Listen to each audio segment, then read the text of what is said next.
Welcome to Starfleet Network's On Call. I am Paul Franz, owner of Franz Games.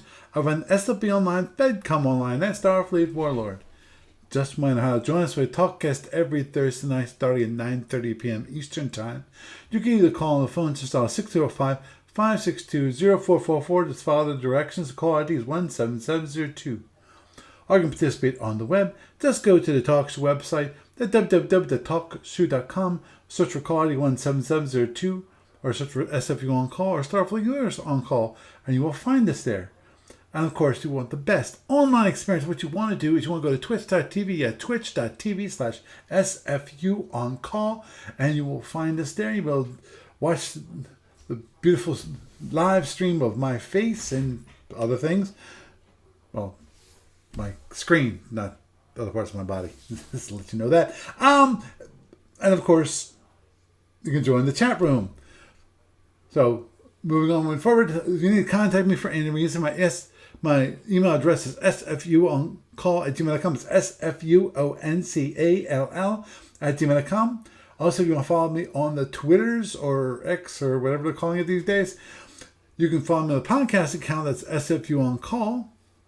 Also, a personal account is Paul Franz, Paulfranz. There's no T in that. And of course, also my business account, Franz Games at FRNZGMES. Also, there's no T in that.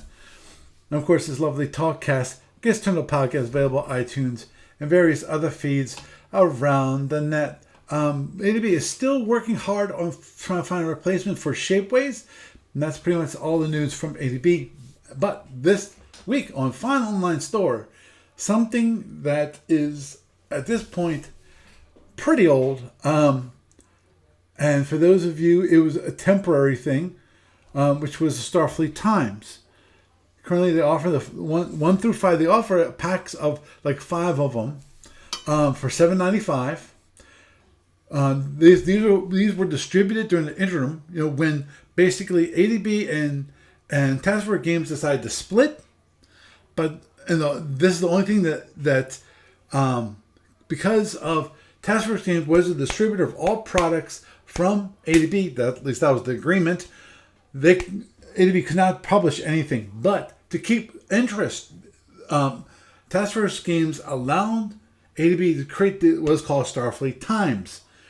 They produced around, I think, 30 or 40 of these different kind of newsletter kind of things.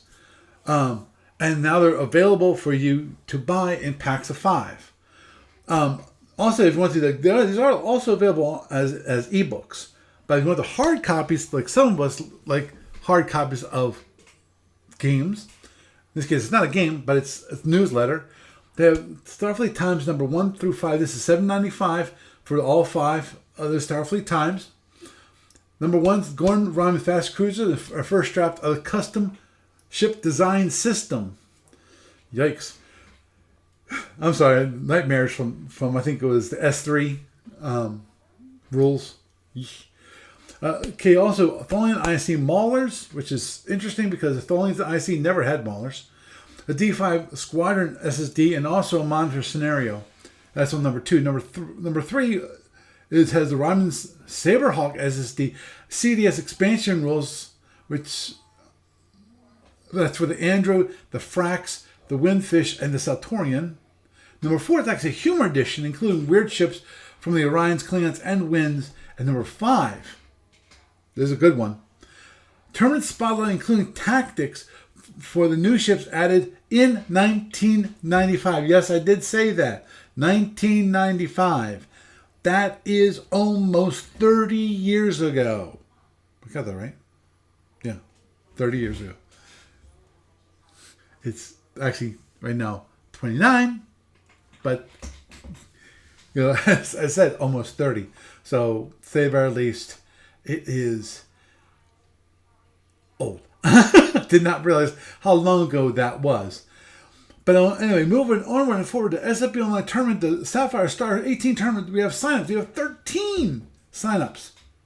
Only 3 more slots, people. So if you want in, sign up now. Sign up quickly, because soon enough, all 3 slots will be taken. The tournament will start, and boom, and then you in theory can sign up as being an alternate, or you can just wait for the next tournament to start. I did sign up myself just to let you know, because it was taking so long for people to actually start signing up, so I signed up myself.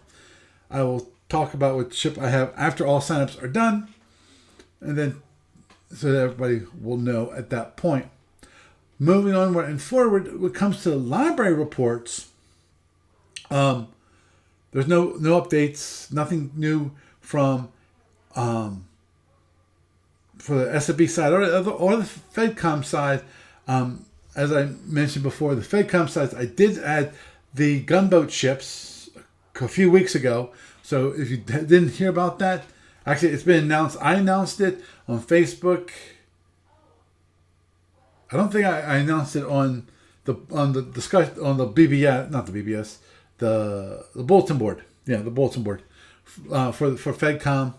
I did do it for multiple groups on Facebook. So it has been announced, and actually Chris Newsy, he also did the same. So with that is the news for this week. And it's me, it's Hello Pelican's welcoming you to Star from the Universe on call.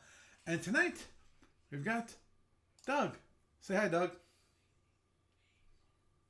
Hello. And of course, driving down the roads of life, we have Jeff. How you doing, Jeff? Good evening, everybody.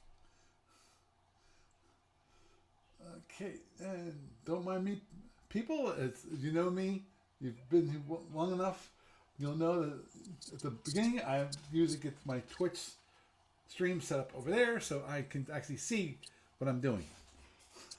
Make sure everything's working. I can see what I see. Actually, I apologize greatly. I apologize for last week. I'm hoping that the same thing is not happening this week because my video seems a little jerky at the moment. Let me, before I do anything too crazy, let's just go like this. And let's go show. Oh, I always hate this. Get the way things put at the back. Okay. Locally, it looks fine.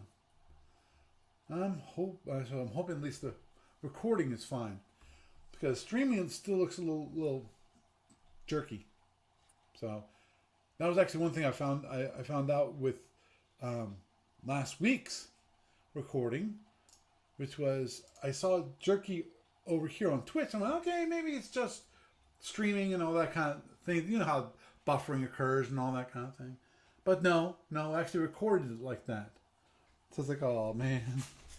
So that's why I posted up on YouTube instead, of at least I'm sure it's not exactly the best quality. Now, the audio was fine. It was just a video, which to me, I go by Leo Laporte's saying on that. It's better to have better quality when it comes to your voice than it is the quality of the actual video. Because most people listen, they don't watch. And my guess, when it comes to YouTube, most people are just listening and not watching me. Except for in the cases where I say, okay, this is the one that you need to be watching. Which happens every once in a while. Hey, when I do my games, which, just to let you know, I have signed up for Sapphire Star 18. We have 3 more slots available. For those of you who listen to the news portion, you already know that. But anyway, so we have 3 slots still available, and hopefully we'll get the up and going very quickly, and I'll be announcing. Oh, come on! Sorry, my Ravens are losing to the Bengals 14-7 at halftime. Come on, you gotta get out. You gotta beat them. But anyway, okay. So, and actually, believe it or not, people, Doug's actually having technical difficulties, so we switched to the fallback plan, which is he calls me, I call TalkShoe, and I merge them together as a single call, and then voila, we've got Doug. Because his internet is very wonky at the moment, and we'll not discuss that at this moment in time. But wonky, wonky, wonk, wonk. Thank you for sharing. Sad trombone. Thank you for sharing your wonkiness. Wah wah. Now, moving onward and forward, the topic for this evening. It might be short. If it's short, then we'll come up with another topic. But the one which I saw posted on the discussion board, which actually, the funny thing is, I actually did a search tonight before to find this one. Originally, I couldn't find it. Then I found it by looking at the last week because I know I was doing my best this past week to, if I found an idea, write down the idea on my phone and say, okay, I have a note saying, okay, ideas for this week. So I might actually have more ideas than, because I'm a little peek behind the scenes. A lot of times I don't come up with topics until like the day of. So I'm trying to my best to do just a tiny bit, little more forethought on this. So actually, there's one I want to do, but that's going to take some time and some work, which is Call to Arms. Cause I think I might have done one on Call to Arms, but I want to read up on the rules and so forth, and possibly play some of Call to Arms. Maybe I gotta check to see if Call to Arms. I know Call to Arms is meant for miniatures and basically hexless. I'm not sure if you can play it with hex based. I hope you can, because that'd be great. The idea being that I like the idea of like what Stormata does, which is simplified the playing and the rules and so forth of SFB. You know, it gives you the feel of SFB without all the rules of SFB. Now, obviously, Stormata, there's certain rules that don't exist in it that do exist in Starfleet battles, because it's trimmed down, and that's because you want to go to most complicated. You got SFB, then you have FedCom. After FedCom, I think you have Starmata. After you have Starmata, you have or Klingon Armada. Then you have Call to Arms. When it comes to simplifying tactical combat, because F&E is also a combat system, but it's not a tactical combat system. Well, yeah, it's not really a tactical combat system. No, not at all. Not at all. It's not tactical at all. It's entirely strategic. Right. Exactly. So, and I would like to go through. Actually, I like to go through Call to Arms, but I know that's going to, as I said, it's going to take me a bit of time. I have to sit down, learn the rules, test, play through the rules, because that's one thing that I was able to do at Gamers of Summer, which I actually got to play through, start a couple turns of Starmata to actually understand how it all works together. Because you need to do that so you actually can explain it. Because unless you actually played it, you can't explain it. It's one of those crazy things. And I like to do the same for Call to Arms. I really would. Because to me, I'm looking for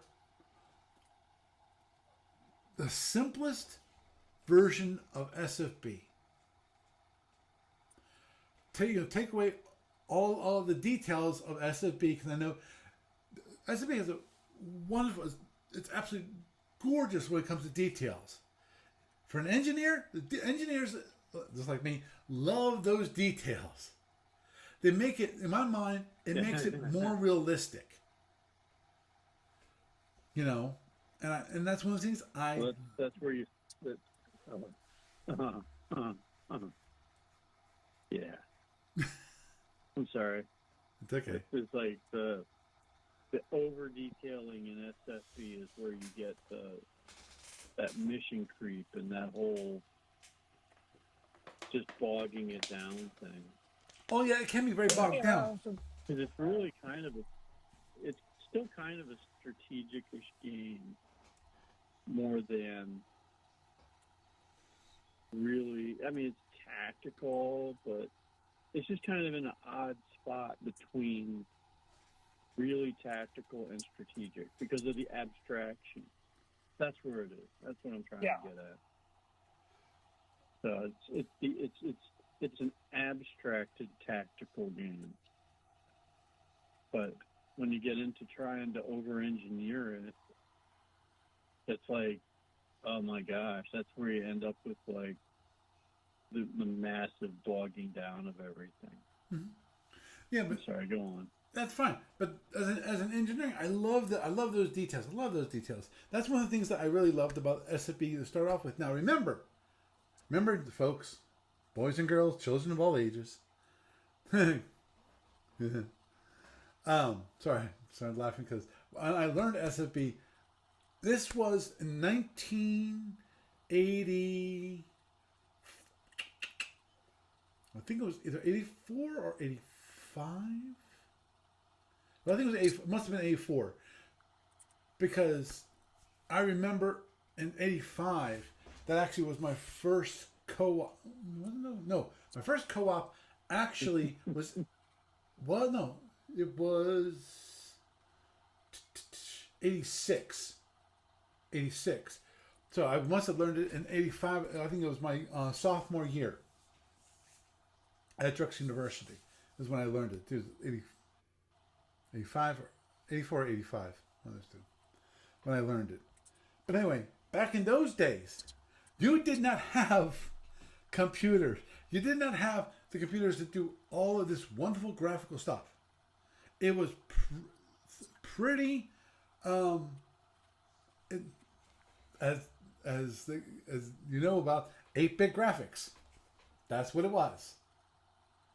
You know, and you had very 20 limited characters by 25 lines. Yep, and you had very limited computers. Very limited computers. As they said, 640K is all you needed. Actually, I forget if that was even before that. No, it was about that time, yeah.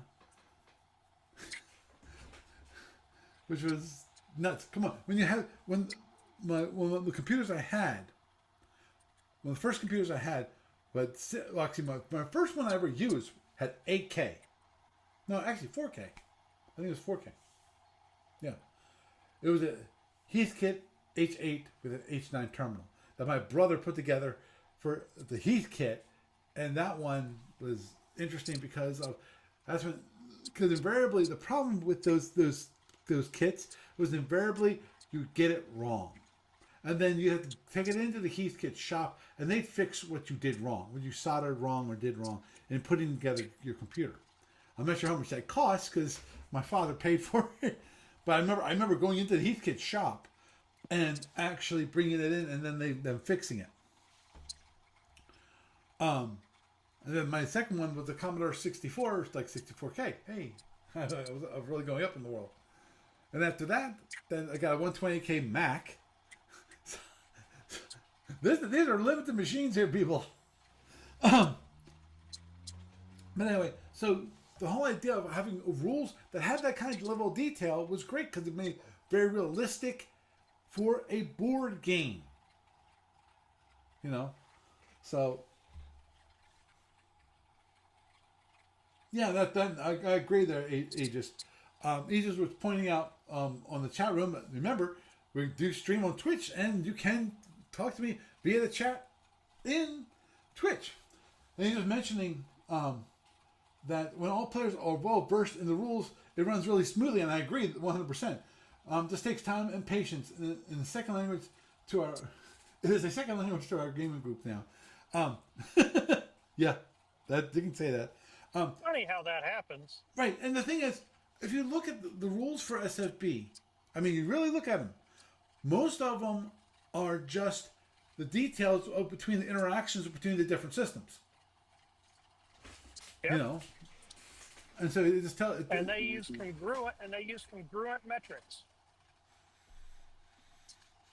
Exactly. The pieces interlock quite nicely. It's one of the reasons Starfleet Battles has the fans it does, is because you don't have the typical FOSSA solution to something where you've got 16 different ways to break the game and they don't care to fix it. Well, you know, it's kind of funny about that is you were saying about when you first learned the game. Like I was introduced to it back in the 83, 84 time frame at my first duty station in the Army. And having to deal with Army manuals and thinking and all that happy stuff, reading the rules for SFB and learning how to play that was like, it actually was a good fit Yeah. If you've in got that if you got respect. any experience reading mil spec documents, it just fit. You just fit right in. Yeah. Because I found it in '92, and I had been doing a bunch of Civil Air Patrol stuff with my dad at the time, and Wow. it's like, did they use the same contractor to print both of these manuals? Hey, we Well, all it's a know that Steve very Cole small world he's an engineer. He is an engineer. Yeah. So professional courtesy, Yeah, us form engineers function. There you go. have to go after, have to go in together. Uh, True. Okay, get back to the topic for this evening. F&E Juggernauts. The one thing that he mentioned here, which was Jeff, in this case, Jeff Wiles was posting, mentioning that the whole idea of, and then this is a topic that basically got new life in the discussion board. It had been dead since 2021, which was interesting. And of course, back in 2021, who do we see? Gary Carney. And he talked about, okay, Capsule number also, okay, the original Juggernaut Dreadnought was presented back in Capsule number 1, yes. This would represent the historical Juggernaut Alpha in a galactic octant, and possibly Juggernaut Primus, supposedly encountered by the Saturnian hive ship Star of Redemption in the Fire in the Deep. Short fiction in Capsule number 41. Then they introduced Juggernaut Beta, or Juggernaut Secundus, as Fire in the Deep tells it, is covered by updated Dreadnought SSD in Capsule number 33, and the dreaded Shriek missiles were also introduced. And Capsule number 35 had the Juggernaut Heavy Cruiser and the Light Cruiser, while CL41 presents the Juggernaut Battleship and Missile Dreadnought, which might or might not be represented by both Juggernaut Gamma and Fire Deep's Juggernaut Tartarus destroyer and a frigate, plus a handful of errata notes on the Juggernaut hull types. Just a quick mention of those.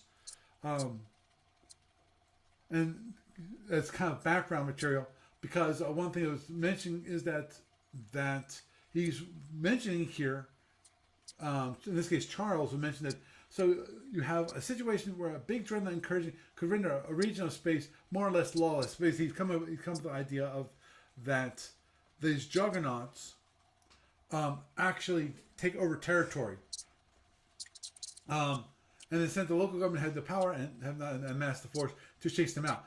But the civilian infrastructure is there intact, and little economic damage has been done, leaving an undefended zone of fat targets for anyone willing to risk running to a juggernaut. And of course, it opens up plots where you may be able to divert the juggernaut to enemy nations. But Jeff Wiles is just coming back and saying, hey, why not have a juggernaut player option?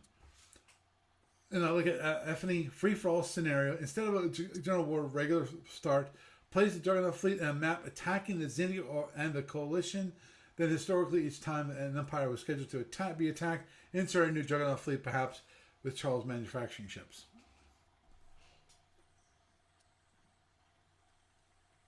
Okay, that's true. This one he posted on November 1st. Said, too bad this wasn't suggested yesterday. It could have been worth a scary ship proposal. Though Mike Grafton mentioned that Dreadnoughts do attack civilians, which is fine. But it just comes up with the idea of that the Juggernauts as it's like almost Andro War. That Andro War is way more extensive than this. But the idea of having because I'm not even sure. I'll defer to Jeff on this one. Is there Juggernauts in F&E as like a monster, a random monster? Not that I'm aware of. Okay. Not that I'm aware of. One thing, let's match terms. If I'm remembering right, the Juggernaut is effectively a giant space monster with a bazillion boxes to knock down. And as long as it has X number of boxes, it has Y number of weapons it can throw back at you in return. Right. That about right? Mm-hmm. So what reminds No. so what if I think of No, the Juggernaut. I'm The sorry, go ahead. Juggernaut is actually a ship, but it's a robot ship. Right. Right, but It's a robot ship that has that critical number 6. The number 4 shield is not a shield. It's just Right. It has that right up rotating its shield. engines. Yeah, it was. Okay. No. The Juggernaut has. It has 5 shields, and like where the number 4 shield was, you're just shooting up its engines. It's the Achilles heel for it. It was a scenario monster, and I think a very early captain's log. right. That's kind of what I remembered there's about it. It's something- been like something 30 else. years since I've actually looked at the scenario for it. And even then I was looking at 4th or It's 5th heavy generation weapons. photocopies. Yeah, the heavy weapons are something like phaser 4s, and then smaller ones. I think Right. it's pretty vicious, and it's a 4-player scenario to take it down, and it runs by automatic rules. I think we Right. covered it under the monsters before, and if I recall correctly, they actually did they did a publication where you could have like all the several different sizes, like the different classes, like Right. Which is what frigate, cruiser, I was bringing up and with then the big one. that Gary reminded us, which is number 30. Cabin Slug number 35 had a Juggernaut, heavy cruiser, and a light cruiser, and 41 had a battleship, a missile dreadnought, a destroyer, and a frigate. Now, a lot of the different Juggernaut, the quote unquote sizes of Juggernauts were covered. Now, The premise was it was one of those extinct race things right, that was still wandering around and being a menace. right. Well, the thing is, when you bring up... Now, if you wanted to include it in F&E, if you wanted to include it in F&E, it wouldn't be that difficult to just say it's, an equivalent whole class and so forth and so on. The issue is, do you want to make it like a Berserker Fred Saberhagen kind of thing where there's a pocket of them that still exist and they go out and their mission is to destroy everything that's not them. I'm going to bring up a different game from the 80s. Do you ever remember playing a board game called Ogre? Yeah. ORGE? Yeah. And you have this basic ginormous death machine on one side, and it's got limited rules on what it can do, and then everybody tries to knock it down. Yeah, Steve Jackson games. It Yeah. strikes me that you'd end up having the F&E version of a Juggernaut would play a lot like that. At least at the tactical Very level. likely. On the strategic level, it would be F&E is something not a like tactical game. some kind of, when you get down to actual combat. But when you're trying to chase it down and figure out where they're from, it'd be kind of like a snipe hunt. Can you bring enough ships to knock one down to a location where you can actually corner one? Or are they going to turn around and they're going to chew you up piecemeal until you can coordinate enough strength to smash them when you find them? It does seem to be like it would make a really good 2 or even 3-player scenario for a limited section of the general of the Alpha Octa.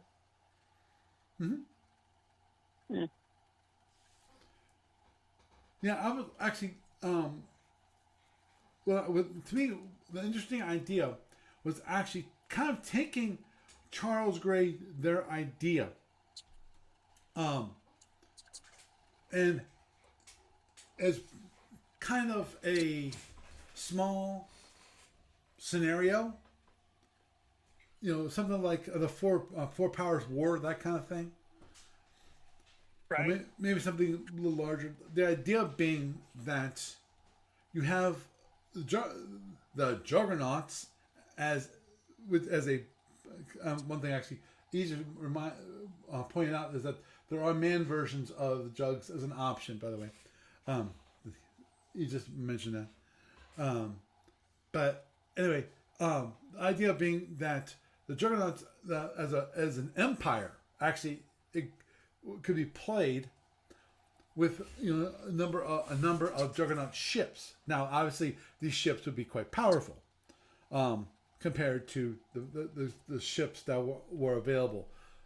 But I can see playing an F&E scenario where the idea is you're trying to the Juggernauts are trying to expand out and kind of just wreak havoc throughout the map while you're trying to go around and trying to destroy the Juggernauts.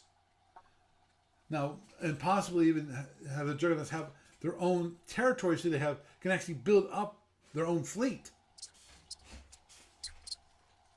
This reminds me of something that I wrote up back in the 80s for another game. Do you remember Soldier King, Paul? Yes. Because I think we played that at least once or twice at Gamers maybe a decade ago. Yes, we did. And in that game, they have a rule for rebels where like rebels pop up and they have their own little automatic rules where they like try to take over provinces or areas, and then you have to go wipe them out. So, and I wrote up a variant where when the rebels pop up, a player could take over for them and try to run them as an additional faction. So if you had knocked somebody out of the game and rebels pop up, that guy could become the rebel leader and try to make a little comeback with it. But That's neat. yeah, I see where we're going with that. But the thing about the Juggernauts is they're a big monster, but they're still a monster scenario kind of thing. Mm-hmm. So I don't know.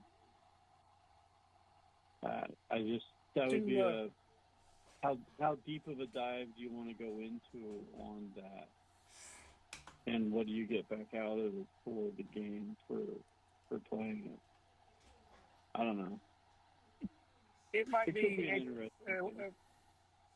it might be a good idea to bring up one part of F&E's combat system that might not be familiar to people who've only played Starfleet battles. Each combat is in a number of rounds, just like Starfleet battles is in a number of turns.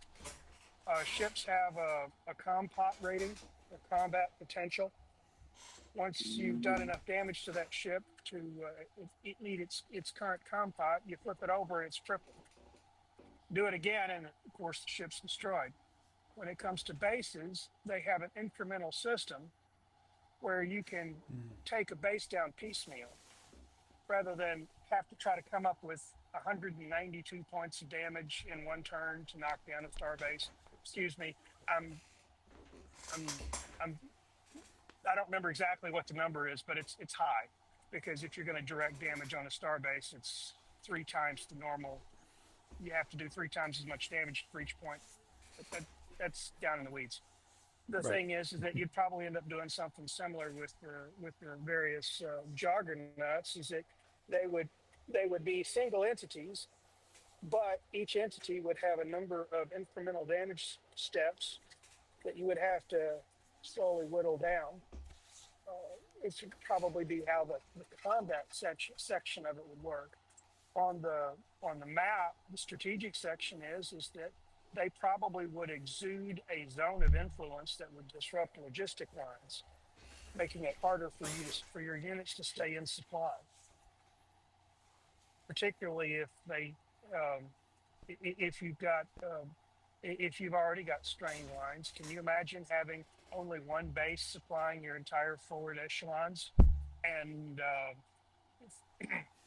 the Kaventi swarming around the Klingons, and they just have the one base. It's their only supply node supplying the entire Klingon fleet, and all of a sudden that hex gets attacked by a Juggernaut, and everything goes out of supply. Well, the Kaventi are going to have fun with that one. Klingons aren't going to like it much. It would be an interesting way to act like a big spoiler, like a negative like a negative attribute card in a number of games, like say Fortress America or any of the other board games of that era, where you've got cards that can be either boons or curses. Oh, and also in another way of introducing Juggernauts into F&E as a possibility, and this is one of those things that people who want to do it are interested in something, interested in that randomness factor. That and that's only going to be certain people, which is the idea of course, Juggernauts being a random monster, something like in SFU terms, critical hits. It's an optional rule that people sometimes use just to make it a little more interesting. And you could do, in theory, the same thing with Juggernauts. You could have your fleets going around the octant, the map, and if they run into they roll and they run into a Juggernaut, then they have to fight with their current fleet. They have to fight out with whatever the Juggernaut fleet is at that moment in time. It could be a single ship. It could be multiple Juggernauts together and actually formed a fleet. The idea being there is that it actually would be strong enough to actually defeat a possible fleet that you have flying around the map. That's another thing that could possibly be done. I just have a feeling that it could be potentially a massively annoying, unbalancing thing. Right. Well, if it drops in and just hoses over like one player at a particular time. Yeah, and it's know. also something. Yeah, I can see that too, Doug. It's like critical hits. How many people actually play with critical hits? Probably nobody. Yeah. No, or next to nobody. And the only time people use it is just they want something different. Oh yeah. I'm not saying that you should have this as a core part of F&E. Yeah. One of the things with F&E though is that the sheer amount of time that people put into it. It's like if you were doing, let's say we're just doing a casual pickup game on a Saturday afternoon of SFB tournament style, and we decide to play with critical hits. It's a few hours of our time, no big deal. And if you get like that one critical hit that just ends the game, that's okay. We can restart. We can do it again. On the other hand, it takes a big chunk of time to set up F&E. You're usually looking at people playing large scenarios. Even the scenarios published in Captain's Log are quite involved.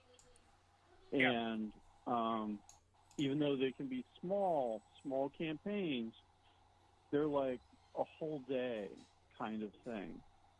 And generally very well balanced. And something like that could really just completely skew it on one player. Now, on the other hand, if you have some kind of thing where you're throwing wandering monsters in, like where it's going to affect kind of evenly across the board and it's going to be a little thing that's not a big distraction that doesn't take a bunch of time to deal with, that's a different thing. And I could see a Juggernaut being put into the game that way, and, you know, it would simply be kind of a large unit that would take basically 4 cruisers to kill it, you know, in a fight. It can't run away once it's engaged. And they have to kill it, and if they don't kill it, it'll regenerate. And you could maybe have it where, you know, if it pops up in the game and it's in somebody's sector, it just disrupts the economics for that sector to some small degree. You know, the player I can see that owns it loses a point or loses an economic point or two, but they don't get their supply lines completely screwed up. Well, there They don't have their are travel already rules. affected. There are already rules in F&E for the disruption of the economics in a sector because of enemy action. I assume Yeah, it would be the same for that. It would be like having a hostile player ship in that sector. Right. You know, so and until you go out and you kill it. Yeah. So that would be one possibility. I think probably the easiest way to turn up. I think the easiest way to have it in an F&E type scenario would be to take one player and one empire, and you only play in that empire, and that empire is trying to deal with an infestation of juggernauts because there is a manufacturer that has landed in the alpha octant. You've got to find it, and you've got to put a stop to it before juggernauts overrun your empire. And that way, it is only one-sided. There is only there's no third-party spoiler to come in and take advantage of it. And that would probably be about the only way to make it really fun and fair in F&E, where it's the monster versus the empire chosen.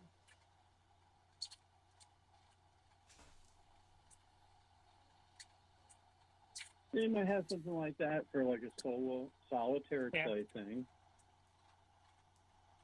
You know. That actually probably wouldn't be a bad idea for a solo F&E thing because there's not a lot of solo type stuff you can do with F&E. You really do need somebody to play against. Very true. Yeah. Well, that's the line of the game.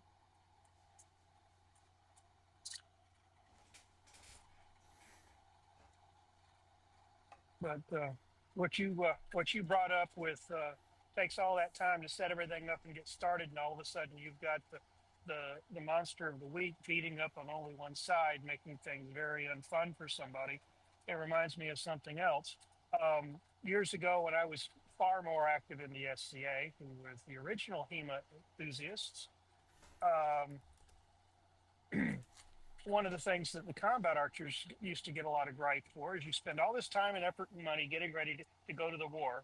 You show up at the war, and within 5 seconds of somebody crying, "Lay on," you get knocked out by an arrow, and you got to sit the rest of the battle out. And nobody likes that.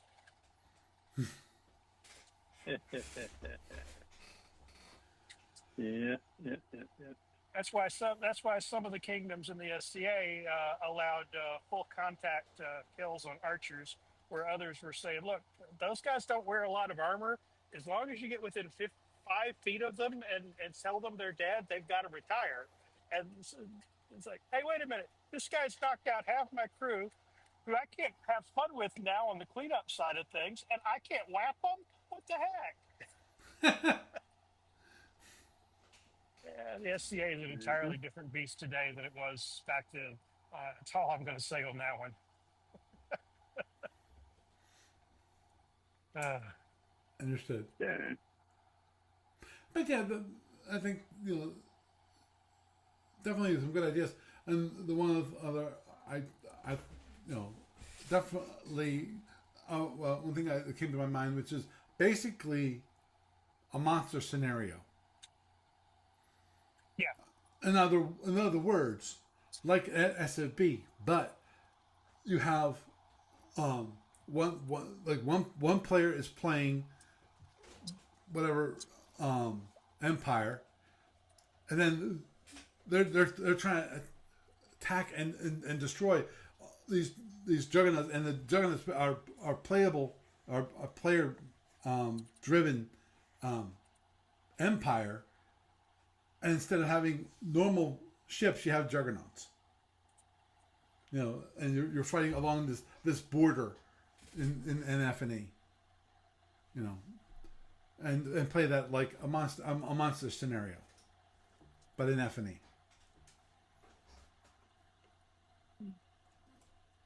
The idea it's just for fun, and for the same reason that people play monster scenarios in SFB when there's actually the monster is controlled by a player, because as Doug and I found out when we were going through the monster scenarios, some of them have automated systems, some of them don't. Some of them actually require another player to play the monster. Mm-hmm. Yeah, you could throw that idea out to like Chuck Strong and all those guys that play that, I think. See what they think about it. But I think there's probably a pretty good reason why they don't have monsters included in the game. Monsters are too ephemeral, and it probably just really. has to do with... Right, and it's something that's usually dealt with a small number of ships. Yeah, the only kind of scenario stuff, and it doesn't really fit in the scope of that game, I think. I mean, I can scale and scope. I can sort out in my head how I think a Juggernaut would fight with the F&E combat system, but short of having some scenario where you're trying to chase down, localize and chase down a Juggernaut base before it disrupts your trade systems to fare thee well, I don't really see how it could work. If you're doing an invasion of a strategic scale of a monster race, for lack of a better way to put it, that might work. But if it's just a singular monster, each turn in F&E is 6 months. That's it's just too abstracted out.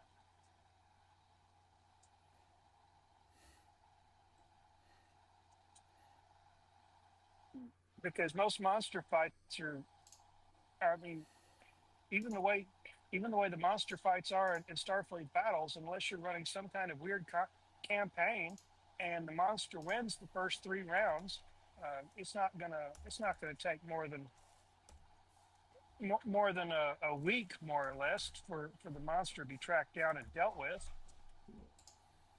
Even if it means stripping the defenses of everything in 3 sectors to come beat up on it. True.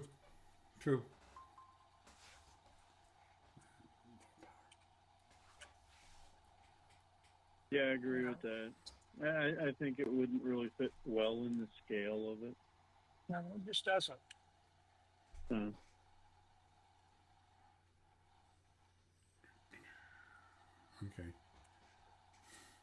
Reading an old post that got posted in 2008, and the thread has died out to 2021 again. Big surprise.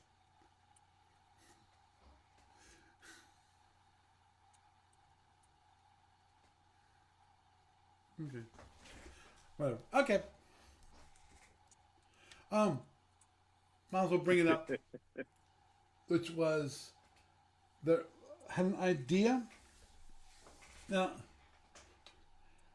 I'm not sure how many people realize this, and that is, overall, I'm not the greatest UI developer in the world. Therefore, any ideas for games and so forth, I want limited UI interaction, limited UI design. So there's one idea, and I've gone back and forth in my head about it, and not sure if it's this one of those ideas that just no one will be interested. Which it's possible that no one would be interested. But at the same time, the biggest thing is here. Okay, let me just bring it up. The idea is now for those of you who are my age, you'll remember this game called Zork. So everything, everything. Shocker for you youngsters. Everything was text. There were no pictures. It was just text. And actually, there's quite a few engines that currently do handle that right now, which is help you to create games like Zork. When I was actually really interested in trying to create one, I did some research. Actually, do I still have that one? I think I do. It might be over there. It's either that or I tossed it. I'm not sure. Yeah, there's a whole bunch of them out there. Wine is one engine I've heard of. Then there's one that's popular with people who build visual novels called RenPy. Right. The There's interactive fictions. others. They're all over the place. Yeah, they're all over the place. Right. And interactive fictions is nice. Actually, there was one that I found which was very graphically oriented, browser based, and so forth. And the thing is, I feel like it's select your own adventure kind of thing, more to the point. It has some certain capabilities, but they're very limited when it comes to at least for that one engine. Other ones are quite good and just take a bit of development. Now, so basically, it's kind of like interactive fiction, but not. Yeah, let's stick with that. Now, the idea of this is basically a multiplayer Zork. And that is that you would start, you basically, it would be text-based. Might have some graphics that could pop up here and there. Start simple. Totally text-based. And the person would enter the dungeon, quote unquote dungeon, because at the moment I'm just calling it dungeon because it's simpler. It simplifies things. Well, you realize, of course, you're talking about the classic era of the internet with the multi-user dungeon or MUD. Mm-hmm.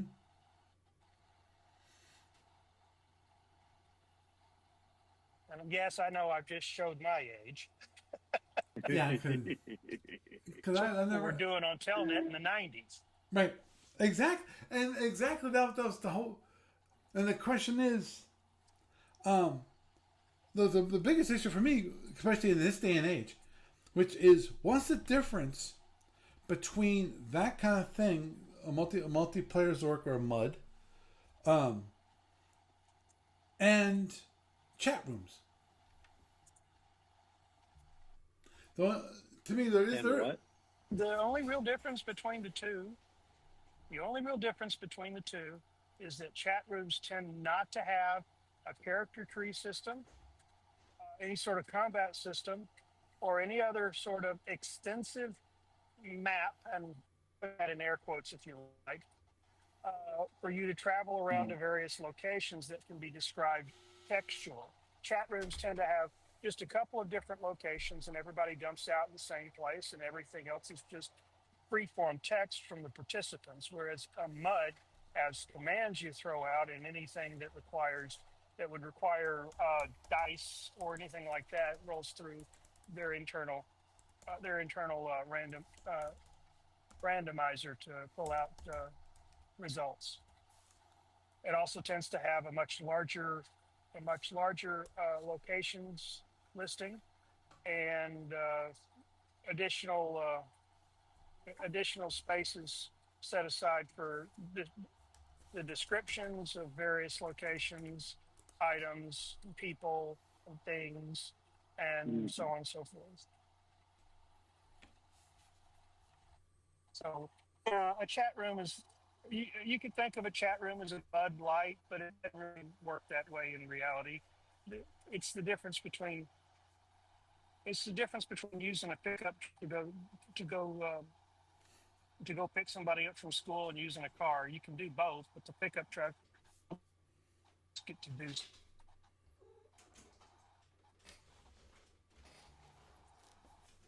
Okay.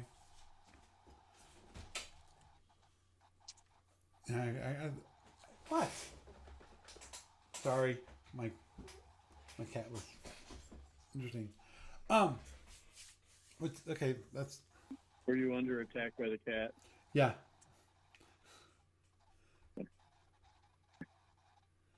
Okay, looks like there's some out there already. I have to look at them some more.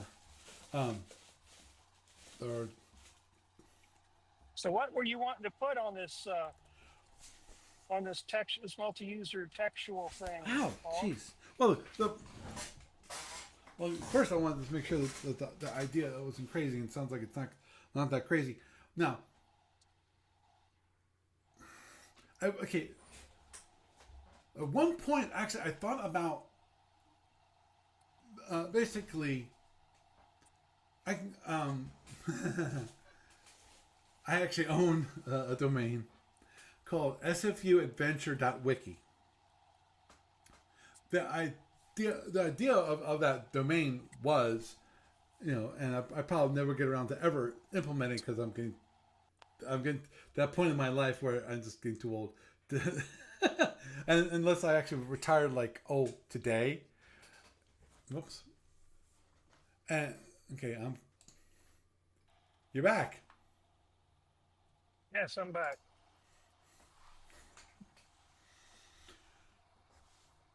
But the idea originally I had for that was that.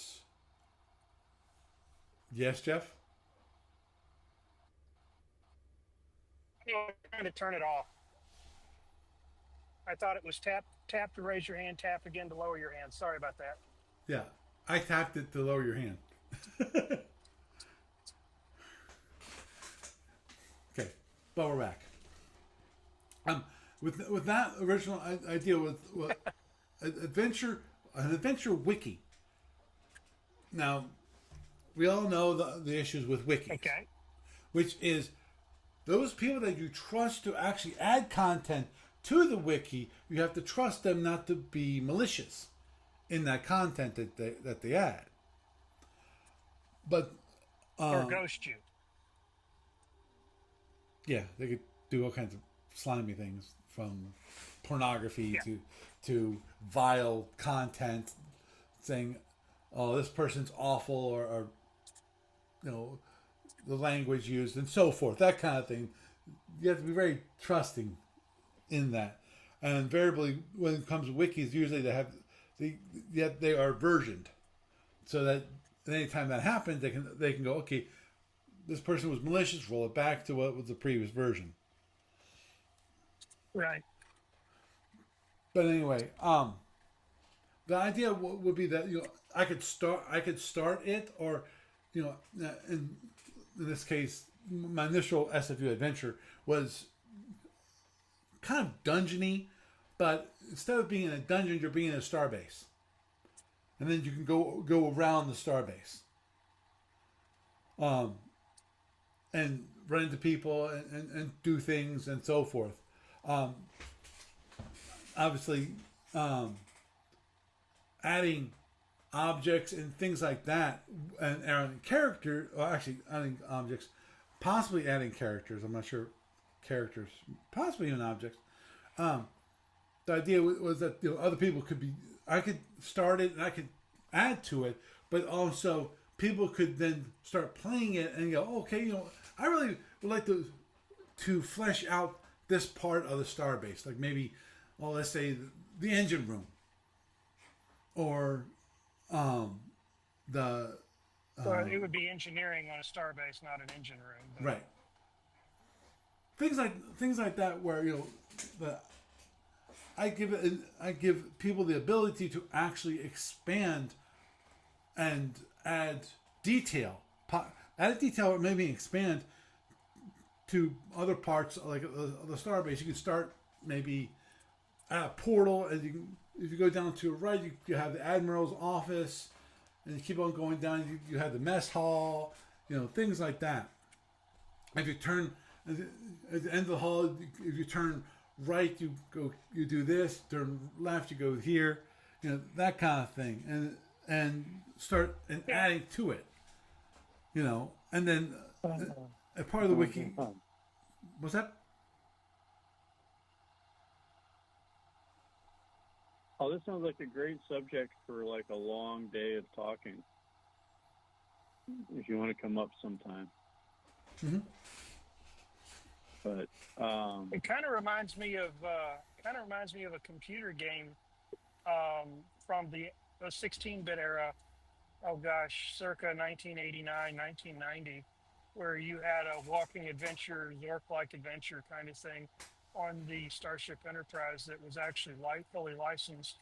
I don't remember the specific name of it, but it really struck me as what you're talking about now. Mm-hmm. Similar. well, it sounds like what you're looking for is an open world where people can design the elements for you. Right, or at least add to it. And you want to have it so they can go in and do their own design of different sections and stuff. Mm-hmm. But the problem that I would see would be, how do you limit it so that somebody works on a section of it and somebody else doesn't come along and just mess up their stuff? Right. Does it come in and alter something? And, right. Well, and people get annoyed with each other about that. Mm-hmm. Right. Yeah, typical wiki drama. Right. That's why I point out part of the wiki you have to have is a version. It has to be versioned. In other words, it can be if it's something malicious or maybe not malicious. And the other big question is, have you ever seen where anybody's tried to do that before? I don't know. Because I was considering that as a potential game design thing for an online game someday. If I ever have like the cash to do something.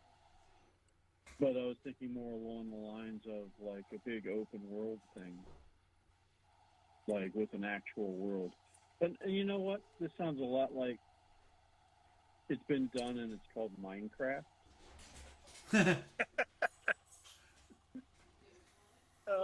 Because you could build a server. You could build a server and say, here's all the Lego bits. However you design the world for the Lego bits. And here's what you can do. Here's the toolkit you can use. But the issue is, if you're doing it in a starbase environment, that's kind of limited. Even if you make it a huge starbase, and the question is how many people go in what different random directions. And I don't know, it could be an interesting experiment. Could be very interesting. Mm-hmm. I think it's got potential. There are some potential drawbacks and design considerations you might want to go in for. The toughest part in my mind is getting people involved and having it so it's exciting and people and it actually will grow. Oh, you know what? You know what else? Actually, this just popped two words into my mind: Dwarf Fortress.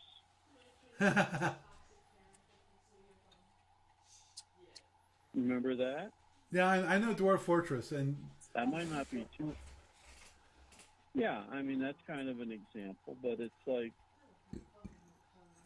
there is the existing world there that people went out, they did their things in it, they died in it, their stuff was still there, the stuff they built was still there, so on and so forth. Then it was a continuing. It basically built on itself. Yeah, but as far as like having people come in and design sections of the starbase for you, I don't know.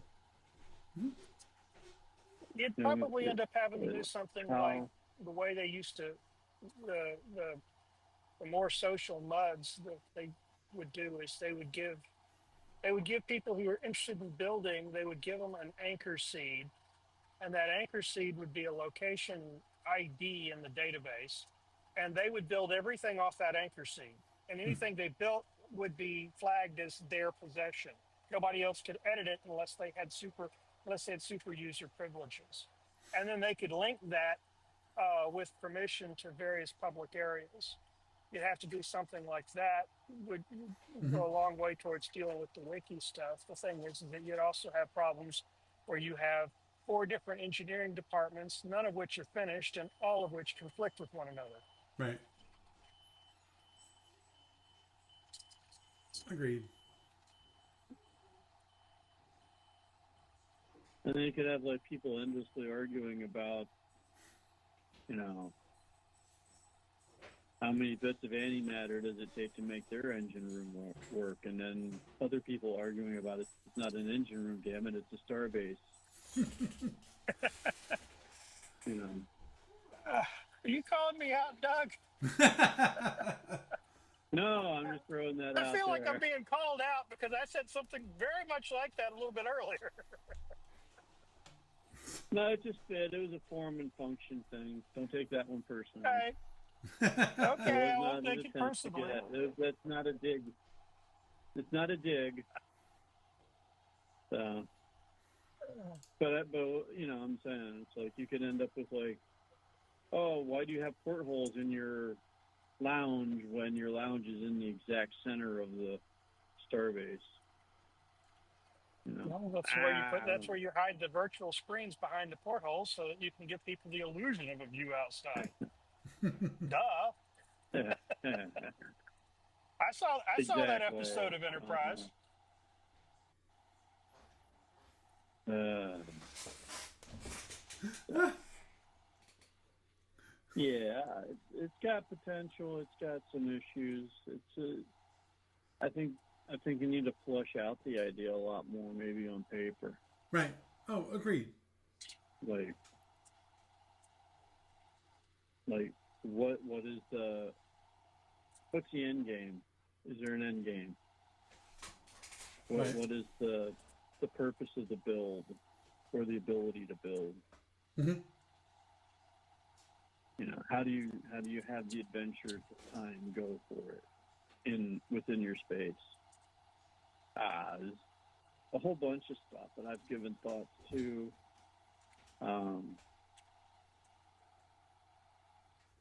Yeah, Hmm. I don't know. It's just one of those.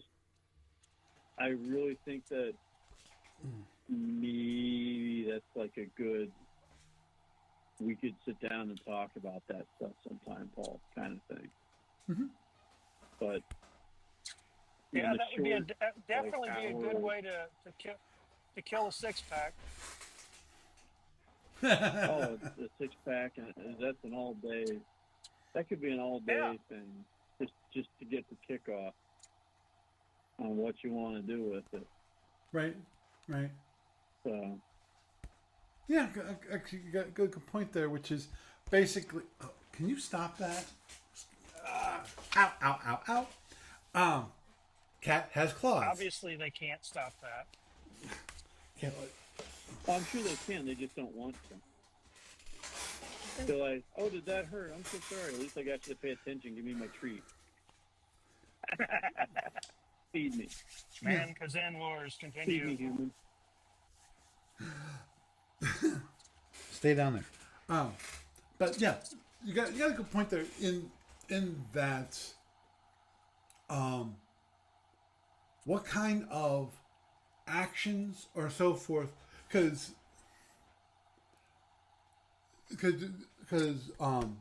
like you're reminding me of obviously some of the games you play. I think not World of Warcraft.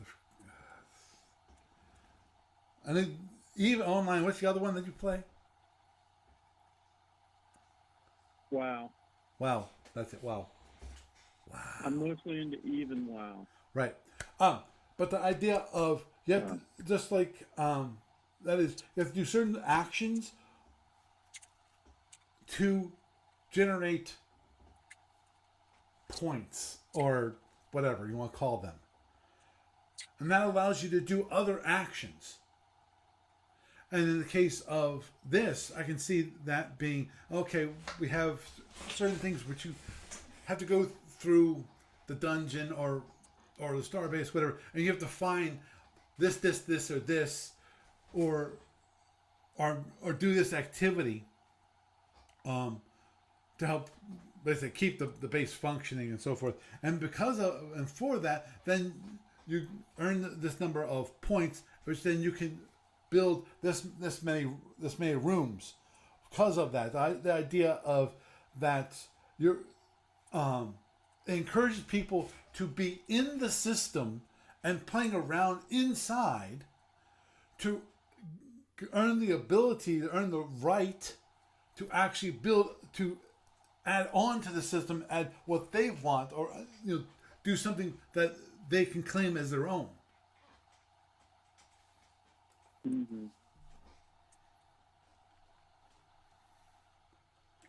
Yeah. Interior designs, Starfleet version. Maybe. That's more along the lines of the simulated Sims. Uh-huh. Oh, that's actually not too far off.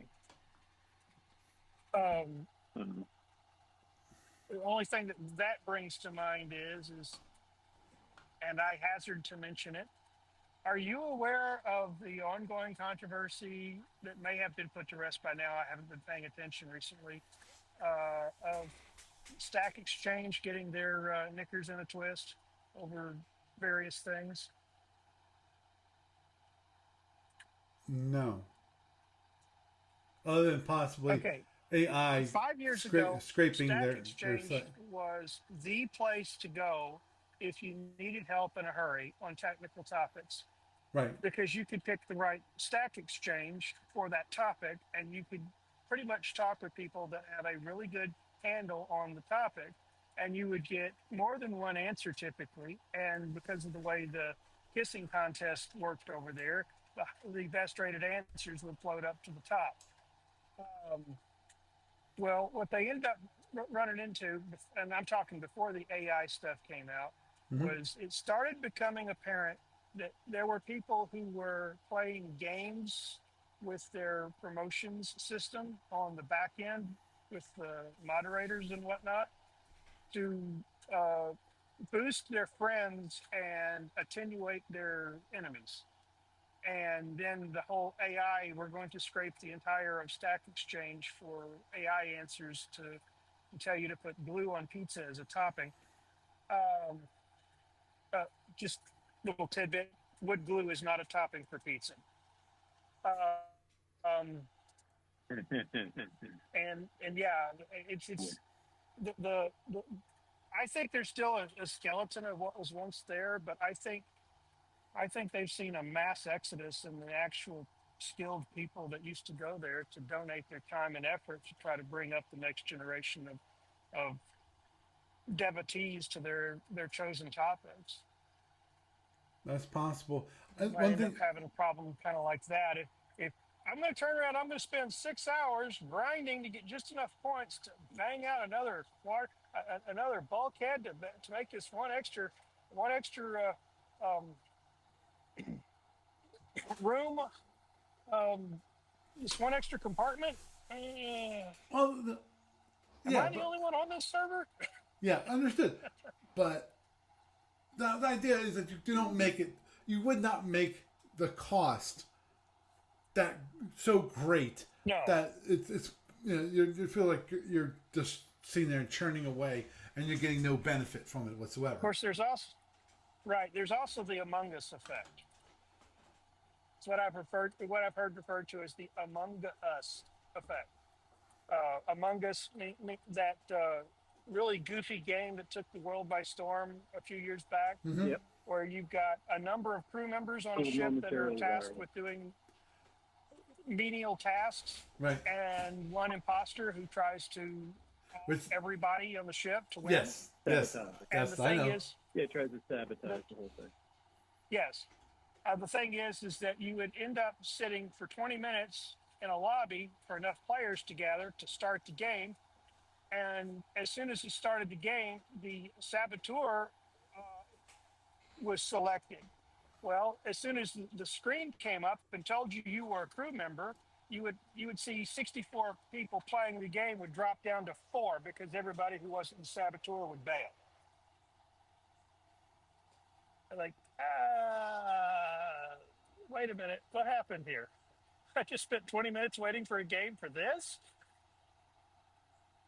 And that's the side effect if the costs are too high for the grinding you got to do. Right. Yeah, I think the idea needs to be fleshed out a bit more. Oh, agreed. Like the core starting point, and what you want people to do within it specifically, and then how do you mesh the whole thing together? Right. Agreed. Agreed. Well, we'll leave it there. Obviously, there's a lot more details that need to be worked out for it to be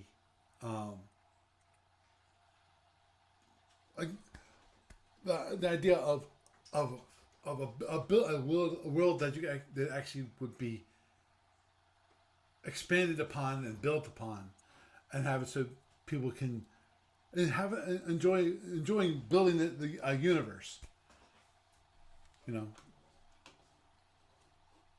that,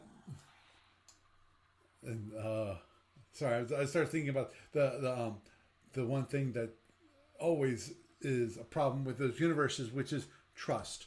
You have to earn the trust of the players and people who are actually going to be inside the system.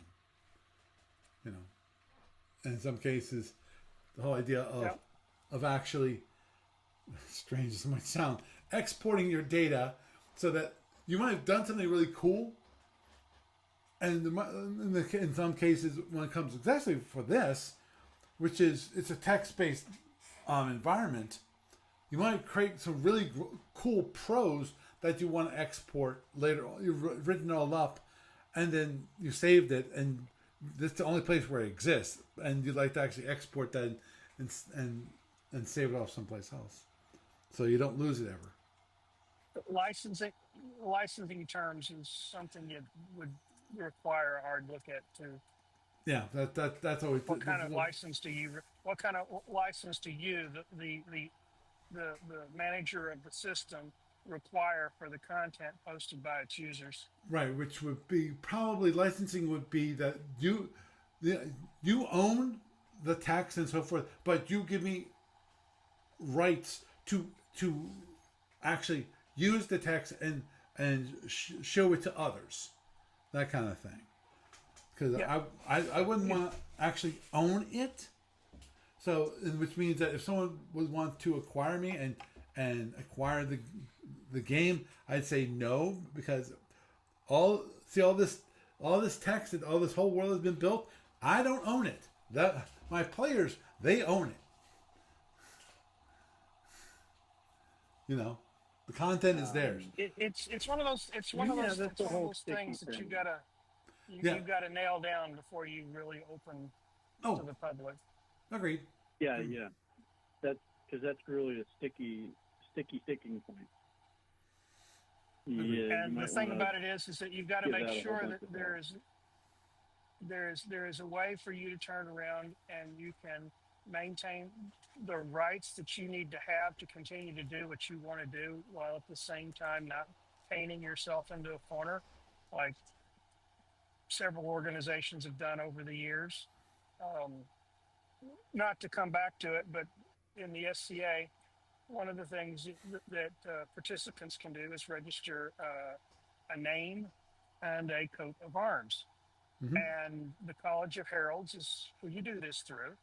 And the thing about it is that there was a lot of talk when I was active years ago about wanting to put the various coats of arms up on the web somewhere. And it was basically flat out told us we could put the description of the arms on the web, but we couldn't actually put the arms themselves on the web because the rights that we asked for, and when people were starting to sign all this stuff up, didn't didn't attach that way. And generally speaking, most people didn't draw their own art anyway, which means we'd have to go to a third party to get their permission to put it up. It just turned into a huge Freudian knot that would enrich the lawyers and make everybody else the worst.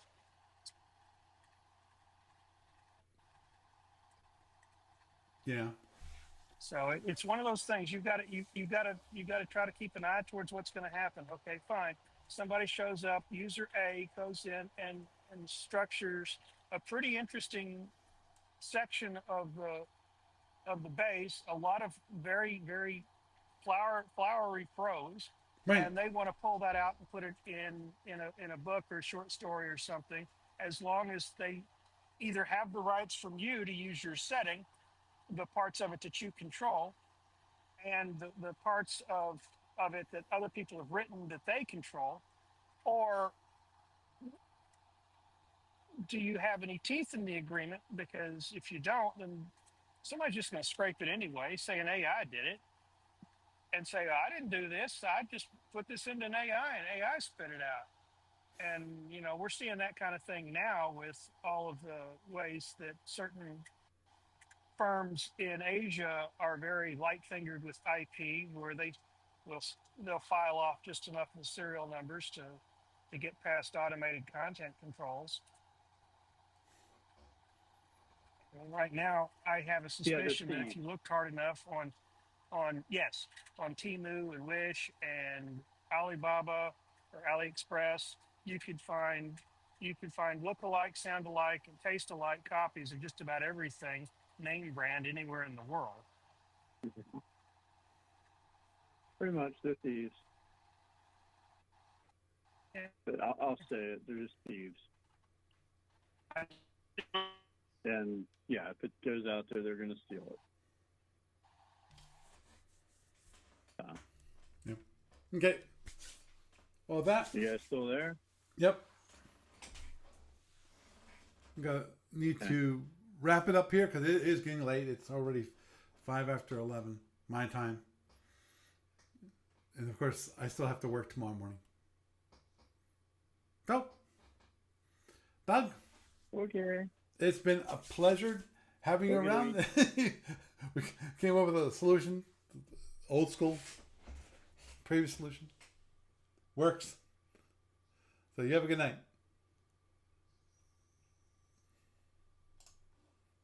Jeff, always a pleasure having you around. I'm glad you were able to join us. As I said, it's always great. And you drive safely out there. Uh-oh. I think I think I lost everybody. Okay. Double check this. I actually have a mic.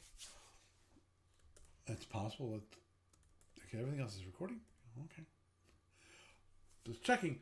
Anyway, had